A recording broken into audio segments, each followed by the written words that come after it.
அடிமேல் அடிமேல் அடி கேள்விப்பட்டிருக்கீங்களா? யாருக்கு நடக்குதோ இல்லையோ, எனக்கு நல்லா நடக்குது.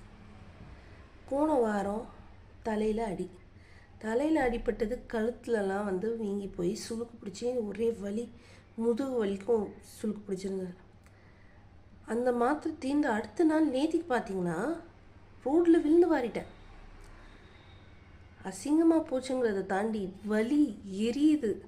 இந்த ஐயோ ரோட்டில் விழுந்துட்டோமே, அசிங்கமாக போச்சுன்ற ஏஜ்லாம் தாண்டிட்டோம்.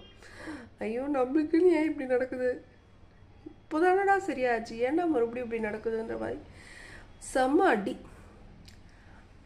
அதாவது சராச்சுது அவ்வளோதான், ஆனால் அது எரியுது பாருங்கள். இப்போது பார்த்தீங்களா, வீங்கி போயிட்டு எரியுது. இந்த மாதிரி ஒரு 4 இடத்துல முடியல, தாங்க முடியல, என்ன பண்ணுறதுனே தெரியல. நம்ம யார் வம்புக்கும் போகிறதில்ல, யார் தும்புக்கும் போகிறதில்ல, நம்ம வேலை உண்டு நம்ம உண்டுன்னு இருந்துக்கிறது அப்படின்னு தான் என் வாழ்க்கை போயிட்டுருக்கு.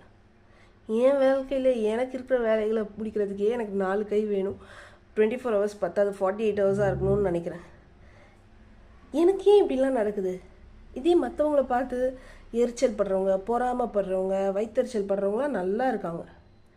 நம்ம உண்டு நம்ம வேலை உண்டுன்னு இருந்தால் நம்ம நம்மளையும் பார்த்துட்டு நம்ம குடும்பத்தையும் பார்த்துட்டு இருக்கும்போது நம்மளுக்கு தான் இந்த மாதிரி சோதனையெல்லாம் வரும். அவங்கவுங்க வேலையை பார்க்காம மற்றவங்க வாழ்க்கையில் என்ன நடக்குதுன்னு காசிப்லாம் பேசுகிறவங்க கூட நல்லா இருப்பாங்க. நம்மளுக்கு தான் இப்படிலாம் நடக்குது. அதுவும் நம்ம சாமிக்கு வேறு நம்பிக்கை வச்சு நம்ம சாமிக்கு வேறு செய்கிறோம். குலதெய்வம் கோவில் போயிட்டு வந்ததுலேருந்து நானும் பார்க்குறேன், என் பையனுக்கு உடம்பு சரியில்லாமல் போச்சு.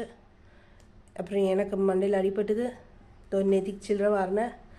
இப்படி ஏன் நடக்குது நம்மளுக்கு மட்டும்? உங்களுக்கு இந்த மாதிரி எக்ஸ்பீரியன்ஸ் இருந்தால் கண்டிப்பாக கமெண்ட் பண்ணுங்கள்.